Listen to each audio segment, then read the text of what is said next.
Everybody, welcome back to another video. It's been a while since I've actually put one of these out, so I wanted to make a really quick video on what I'm doing now. I'm working on buttoning up the mini truck. It is really close to being done. Today is Monday. Saturday, the customer came over, brought the headliner, got that pretty much installed. Glued it, everything, cut it. It's kind of a chore to do it, and then that allowed me to finish up some of the interior besides the door panels. The door panels are not finished yet just because he's getting billet latches and window crank made out of a company out of Illinois, so they're still making them. So I don't know if they're going to get done or not before the show. It is leaving this Saturday, going to detail, and then the show is the weekend after that. So it's a really time crunch right now to get everything like I want it before it goes to the detailer. But I want to show you guys this. I want to kind of explain and show you what I'm doing as far as how I'm doing it and go along through the whole process of it. So once I was doing the headliner, it was a full piece headliner, and the truck has got a custom rollback sunroof top. So I had to pretty much mock all that up, glue it, cut it, fold it, let it sit overnight, and then I got that done. I'm still letting it dry. It's been 2 days since today, or since Saturday is when I did it. Spent about 4 hours doing that and then putting the rest of the interior back together. And when I was putting the interior back together on the driver's side, I'm replacing every little screw that I can because these older trucks, the interior is pretty much held in with screws. Every little thing is a screw. The visor, rearview mirror, those are held on by like a specific tiny bolt. That's just pretty much a Phillips head, but everything else is screws. So I had the bright idea of just going through and replacing all the screws because they were mismatched anyways, and I wanted everything to pretty much look the same as far as like the bolts and the screw goes. So, and I bought a package of these screws. I really needed them for the headlights because they looked really ugly. So I was like, I'm just going to go out and they're just regular screws, got the sizes, the lengths of them, and replace those. This is why I got that box. And then I had the idea of just going through the whole interior of the truck and putting the same screw out the whole thing and making it brand new, because everything else on this truck is pretty much going towards that point of being brand newish besides like the seats and the interior. But I was doing that and I was putting them all in there just with my impact with the screwdriver bit on it, and I was doing the door sill trim, and the door sill trim screws are a little bit tinier than the ones I bought. They still work because I did the passenger side with them first, and when I got over to the driver's side, my impact on this bolt, it slipped and it hit the edge of this door jamb. Now this is not covered. That piece goes pretty much to here, and it kind of cuts over right there. As you can see the line right there of where it hides all that. But my drill bit and hit that, cracked and chipped the paint right here. So I'm going a little bit backwards, and I'm going to walk you guys through how to do this because accidents do happen, especially when you're doing something that's taking this long. And you're just trying to perfect everything, and sometimes things like that happens, and it kind of sucks, but there are ways to fix it pretty quick and not have to worry about it going around the next time. So after it slipped and did that, I pretty much went through all these and I just pre-drilled all of them with that screw, so that way next time when I get this fixed it won't happen again on me. It just was really tight and it slipped and it just took that chunk off right there when it hit that edge. So I'm going to walk you through how I'm doing this because I've already got it pretty much prepped I have to finish prep in the jam area.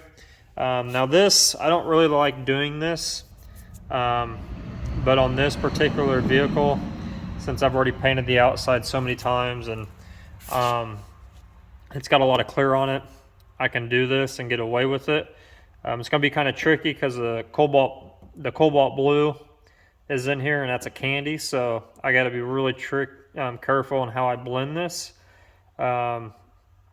So what I did was, when it happened, I had some silver left over just from this regular silver that we used on the truck. Everything on this truck, besides the original blue on the truck, all these colors had the same silver base coat. So I did that for a reason, just in case I need to go back and fix anything, or if he wants anything else done later on. I know exactly what silver I use because it's all the same silver. So what I did is I took some silver and I just dabbed it in there a little bit. I took a pinstripe brush and I dabbed it in just that area that was chipped. Let it dry, and then I got some House of Color Rocket Clear, and I made a little batch up.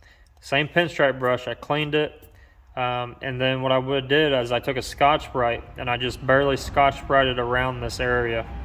And then what I did was I dabbed in that Rocket Clear coat and I just built it up to where it was totally flush.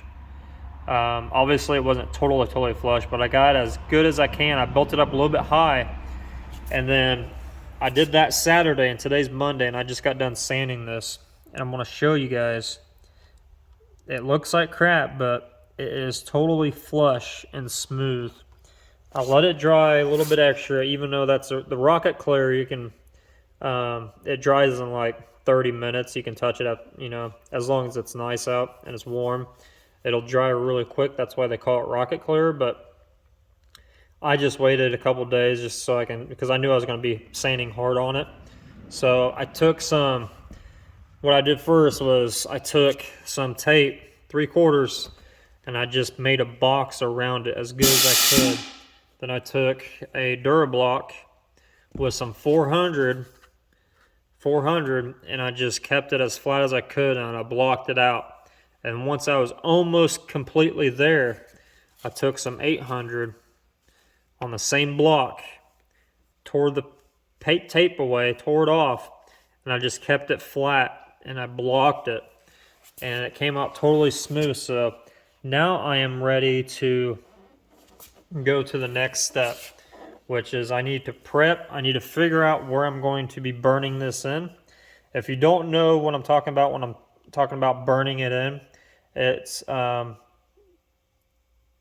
the clear coat.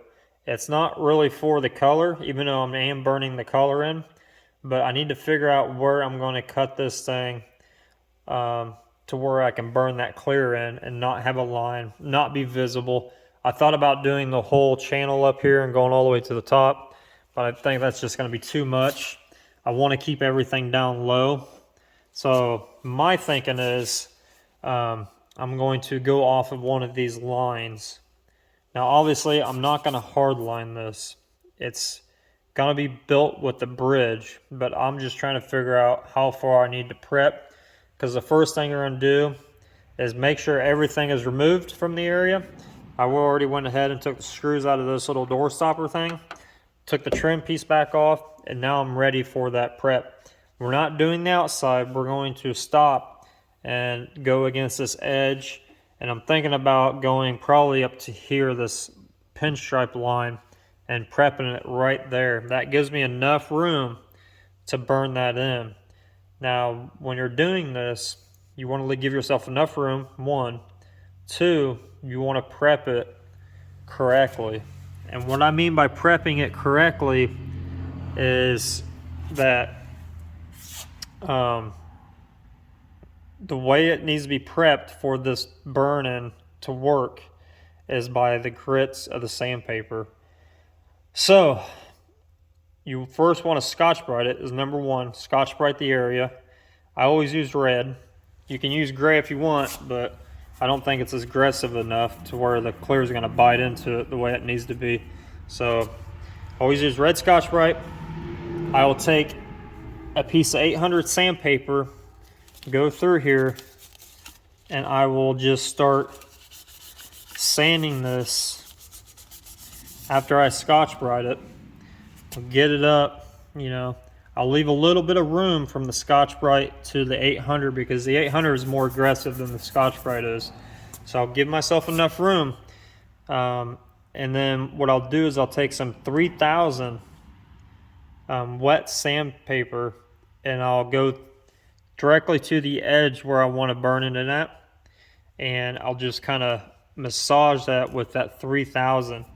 And then I'll take some compound and I'll just massage that 3000 a little bit by hand with the compound. And what that does is it gives it a bite towards the edge. We're not going to be clearing this thing all the way up to the edge. We're just going to be clearing it where we need to clear it for the color that we just put on here. So we're going to give enough room to put the color in, and then we're going to give enough room to burn in the clear. Because after we get done with our clear coat, we're going to go close to the edge of where we put that 3000, and we're going to spray one pass of reduced clear coat. I usually just grab the a cup of reducer, and whatever clear coat's in the gun, I'll kind of pull the trigger a couple times and we'll just spritz the edges of our clear with that reducer. And what that's going to do, it's going to melt into those sand scratches and it's going to bite into it. And then you just let it dry and you wait. We're going to be using the Rocket Clear, so it's going to dry pretty quickly, but we're going to wait and then we'll come back. We'll wet sand it and buff it and it'll be done. You won't even be able to tell. So there's a lot of things that play into this. Where you do it, you know, how you're going to hide it, things like that. I'm not really too worried about that. We just want to keep it on the inside of the door frame, on the door jamb, and we want to keep it as far down as possible we can, but we want to give ourselves enough room. So we'll probably go from like right over here and then up here. So I'm going to go ahead, Scotch-Brite this thing, get it prepped out, and I'll show you what it looks like, and then we'll start laying our colors down, and I'll go through that process with you. All right, so I got everything prepped. I don't know if you'll be able to tell, but everything from the red line down and a little bit over the red line is 3000 to like right here. And then over here, I did from like here, 3000, a little bit over here. Everything else is red Scotch-Brite, 800, all that good thing, all that. And you just want to make sure you get enough scuffed to where you need it to go. There's a trick of this, and like I said, you want to just figure out where to go. I usually go the smallest area. Since this is going to be covered all the way to that edge, smallest area is going to be right down here, so I can go all the way down if I really wanted to, but I don't really put that much clear in one whole area. And then here it's just, unless I go all the way up, that's about as the best option for this. You always want to keep it small. I'm just running a tack rag on it right now, and I haven't masked anything up just yet because I'm going to focus on fixing this, getting the color on it. Since it's already got clear, I dabbed clear in it. This is why I did the clear thing. One, it was Rocket Clear, so it dried really, really quick. And two, it acts like a sealer because you're, one, filling in the crack without having bodywork in it. If you would have done this with glaze or filler, you would have had to prime it, all that other stuff. With clear coat, it acts as a pretty much a sealer, and you don't have to, as long as you use the right sandpaper or fine enough, you don't have to put sealer, you don't have to seal it or anything. You can go straight to color. It's just exactly as if you were going to sand this truck back down and respray it a different color. You just 800 it, clean it, spray it. Yeah, so I'm going to focus on doing this. I'm going to try to do this spot repair with my airbrush. Silver is going to be kind of tricky just because my needle on my airbrush is really, really small, so it might spit. I'm just going to work with it and see what I got. Obviously, the top of this mostly is going to get covered up with that red pinstripe, so I'm not really too worried about the above into the silver part because it's going to be pinstriped anyways. I just need to put silver on it because that's the base coat for this blue, and that's what I'm really going to focus on. So I'm going to create like a bridge in this gap to where all my overspray does not flow down, because I don't want any paint down here. The further line down you go with paint, the candy got to go down, and then you're pretty much on the outside of the truck. I am trying to keep on this edge, and that's where I'm going to burn that clear in. So I got to keep this really small. So I'm going to use my airbrush for this and just kind of dust it in there. There is a drop shadow that goes along here right where my finger's at. So that drop shadow, once I get that blue, it's going to cover up a lot of that, just because that drop shadow is black. So I kind of did this in the right spot for doing it. If I would have done it like right here, it would have been a nightmare to fix this. But since it's right on this corner where you got a pinstripe, you got a drop shadow, you kind of get to hide a lot of stuff just because of those two things right there. So I'm going to mask this up. The way I'm going to mask it off is I'm going to go above this silver line. Then I'm going to mask off this black line that's airbrushed in there. And then I'm going to actually just kind of spray a little bit of silver. I'm going to mask this bottom off and try to keep that silver as tiny as I can. And then I'll put the blue in there. I'll mask the silver up right against that on that red line. And then I'll just spray that blue down until we get it covered. So I'm going to go ahead and just mask this thing off real quick. Then once I get the color in there and blended and it gets pinstriped, I can finish masking the jam off, because we're going to be this is going to get clear coat, so the whole truck's going to get plastic, papered, and all that other stuff. So I'm going to go ahead and mask this off, and I'll show you what it looks like when I get the color in the gun. Alright, so I just got done spraying the silver. I'm going to let it dry, because I got to tape this off from the red line up to put the blue in there. So what I did was, as I taped everything from the red line down first, sprayed that little bit in the silver, kind of made a highlight right there too as well, to give it a little bit of something. And then what I did after that was I peeled the tape off, and I just barely hit this edge right here, and then just let it kind of mist over it and filled that in. But you can't even tell it was damaged right there or anything. It's looking really, really good. So like I said, I'm going to let this dry to where I can tape off the red and the silver, and then we're going to blend in that blue. And then after that, we're going to do the black highlight that runs through there, the drop shadow, I mean. And then after that, peel all the tape off of it, pinstripe it, and just go around and clean anything else up that I can see that needs cleaned. Because silver, especially spraying through an airbrush, even anything silver, but the silver, house color silver, it's got a lot of metallic in it.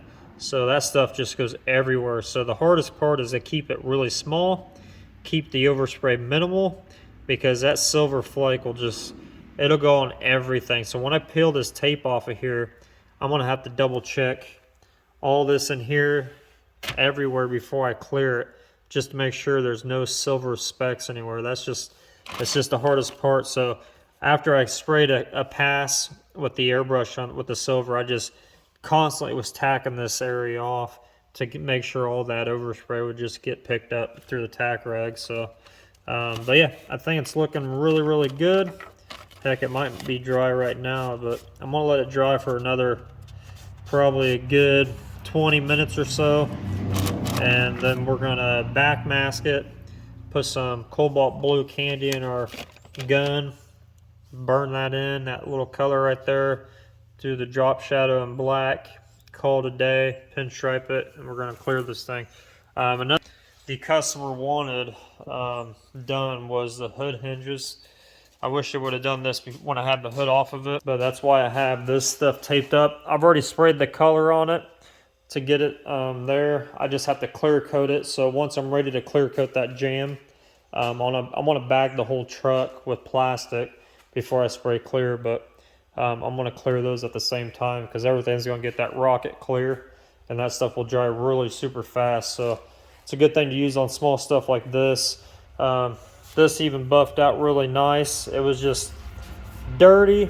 It just didn't look really nice in here, so he wanted it painted, and I was like, just let me try to buff it and see what I can do with what's already on there. That came out pretty nice. Obviously it's not, you know, the greatest, but you know, this was painted before me, so I'm just trying to make it come back to life as much as possible. That way it matches in here. But as you can tell, like the back firewall, whoever painted the truck before just hard lined it right here and just painted everything above it, and didn't take the motor out or anything to paint the whole truck. The original color of this truck is blue. They ended up doing the underside of the hood though, which is nice. They just didn't do the hinges, and they didn't do the back wall or anything. So trying to make everything as good as I can. The customer wants it all, you know, this new factory blue. This blue, by the way, is an RX-8 blue. I think it's like winning blue or something like that. I forget the paint code on it, but it's like a RX-8 color. So it's still a Mazda color. It's just a newer Mazda color. So yeah, I want to let this dry a little bit, come back to it, get that cobalt candy down, and then get some pinstripe. And then after that, like I said, the hard work's done. And just pinstripe it, retape it, clean it up, and put 2 or 3, probably 4 coats of clear on it, because I'm going to try to, you know, build up that and try to smooth that pinstripe out. Because that pinstripe's going to be the thickest part of all of it. So I want to kind of, when I go back to wet sand and buff it, I want to try to bury that pinstripe as much as I can, because everything else is pretty much buried. There are some spots.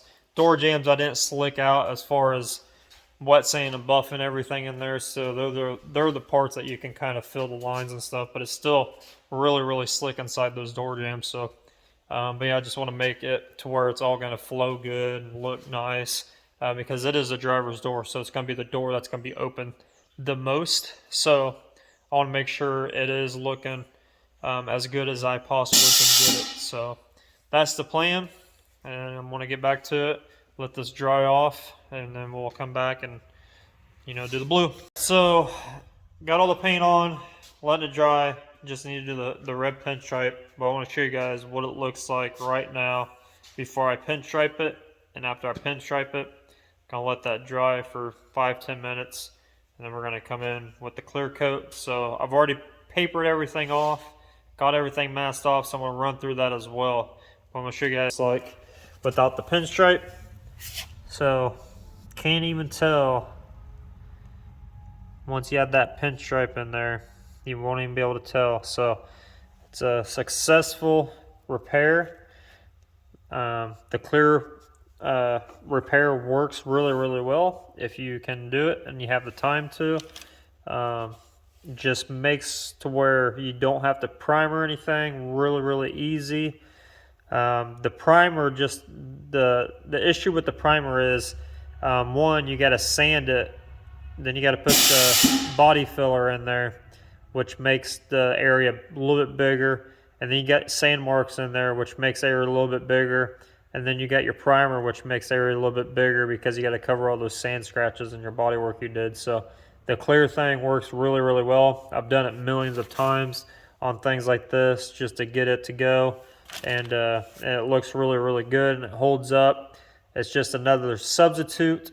Instead of using glaze or bodywork or anything like that on a small area that you need to repair. And as far as the burn-in thing goes, like I said, I don't like doing it, but on something like this where I've got so much clear on it, I can burn it in and not have an issue with it at all. And it's in the door jamb, so the sun's not going to really hit it as much as it will be outside. The problem with burn-ins is, after being out in the heat and the sunlight and the sun starts getting to it, you're going to end up seeing that line.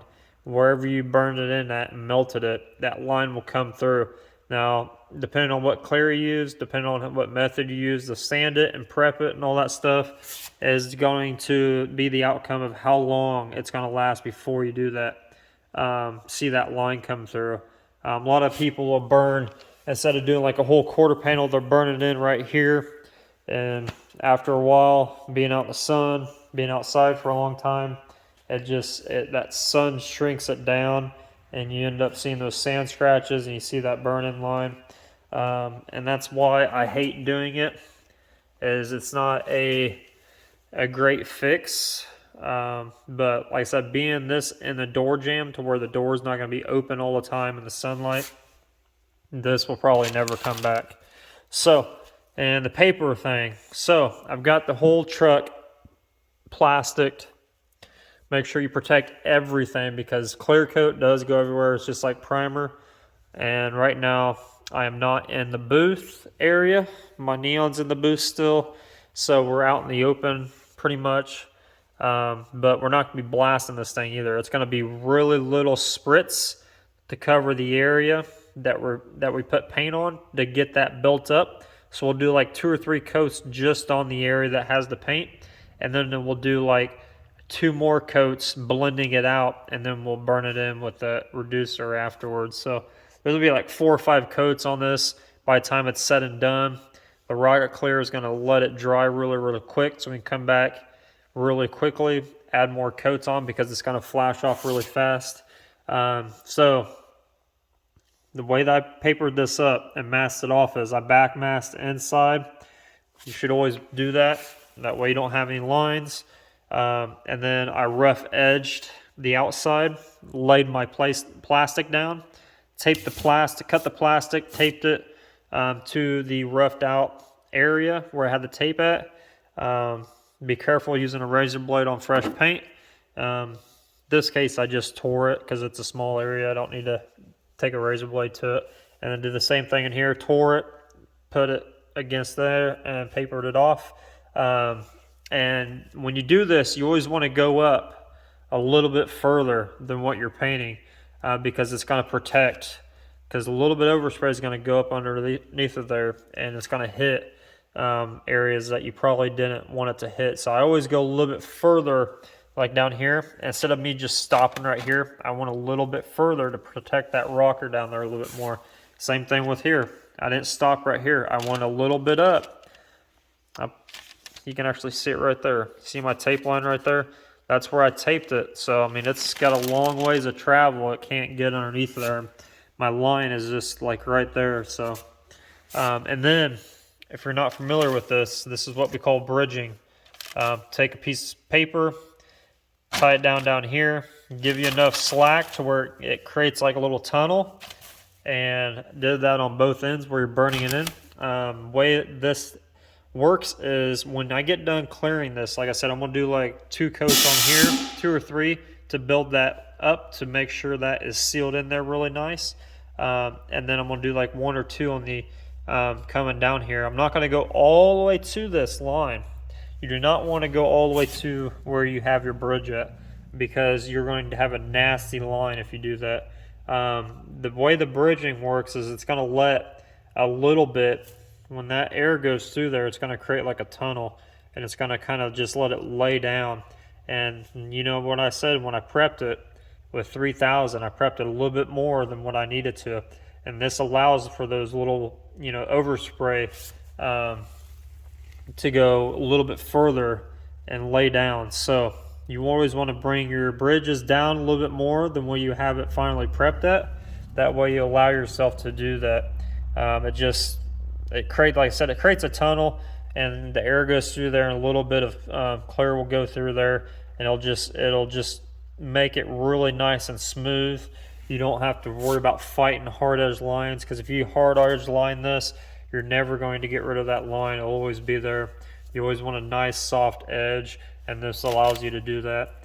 And then once I'm fully done with clearing it and I'm ready for that burn in with the reducer, I'll actually tear this off a little bit, and I'll kind of hit it and give myself a bigger opening. That way that reducer kind of burns that stuff in back there.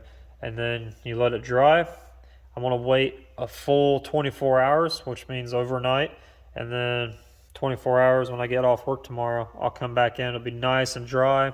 I can wet sand and buff this. Won't have an issue. And another thing is with your burning in, see we got this line from the driver's edge of the door on the outside of the truck. So what I did was took some 3/4 tape, and I rolled the edge just a hair just a little bit, and I lay that edge that's not sticky, and it lets it kind of just leave a soft edge line. I'm not going to fully go down here with clear. I'm going to barely hit it right here.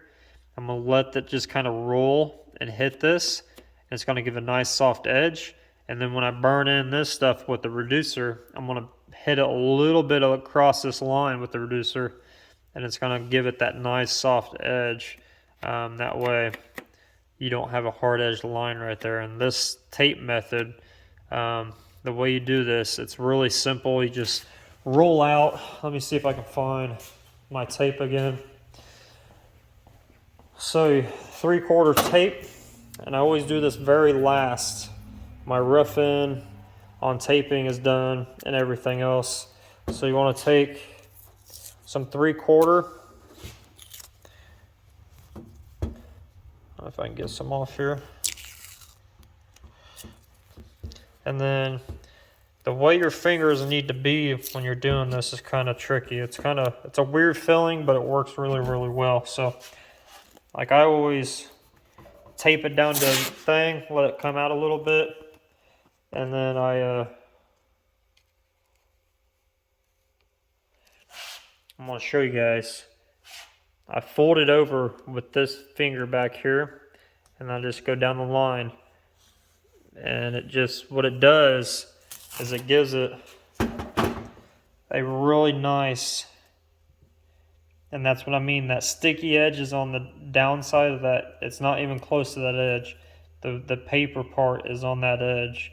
So when that clear comes, it's not going to be a hard edge line because it's not going to be sticky. It's going to be soft, and it's going to hit that tape. It's just going to lay down rather than have that edge there to where it's going to have that thick line to go against. It works really, really well. Primer and anything like that, base coating, if you have something that needs to be hit really soft, it's a little bit of a trick. They make a machine too that'll actually, you just put the tape on it and you can roll your tape out. It's like $100 machine, but you can do it with your fingers after some practice. You just take your fingers and you roll it, your pointer finger, and you just kind of roll that edge with it as you go down. It's really simple to do. Just takes a little bit of practice, but that's a little bit of a trick to get your away from the hard edge lines on any surface that has a hard edge line, like a body line or something like that. If you're cutting in a color out of a body line, you don't want to get it above it. Do that little roll tape method, and you can let it lay really soft. A lot of guys like to use foam. I don't like the foam because it just doesn't work the same to me. It still leaves a hard edge line because of the sticky stuff on the foam. It just doesn't, if you leave it on there for a long time, it'll just create a nasty, gummy, hard edge line, where the tape, you can actually leave it on there and it won't do that at all. But when I get done clearing and I'm fully done with it, what I'll do is I'll peel that tape off very end, and I'll also peel the paper off. That way everything gets settled. It gets to roll around the edge if it needs to, drip down a little bit to give it a really soft edge. So I always peel the tape off anyways, but I like this method a little bit more. So I want to get the pinstripe in this, mix them clear up, and I'll show you guys what it looks like when it's done.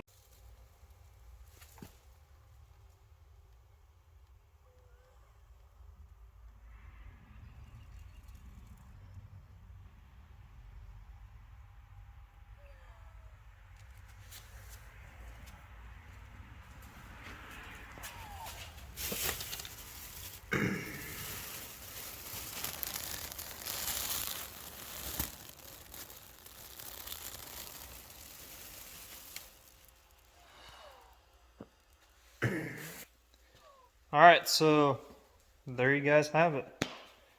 Done, cleared. Should be dry within an hour without as much clear as I put on it. It's a Rocket Clear Coat. I'll show you guys what I used. It's literally called Rocket. It's a 4-to-1 system with KU152. And then at the very end I used 311 medium reducer and a little cut. Spritz the edges and then peeled everything back.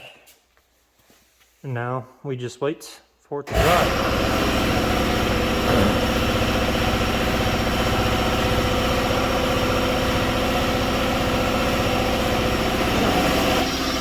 Okay, I'm gonna turn the compressor off real quick.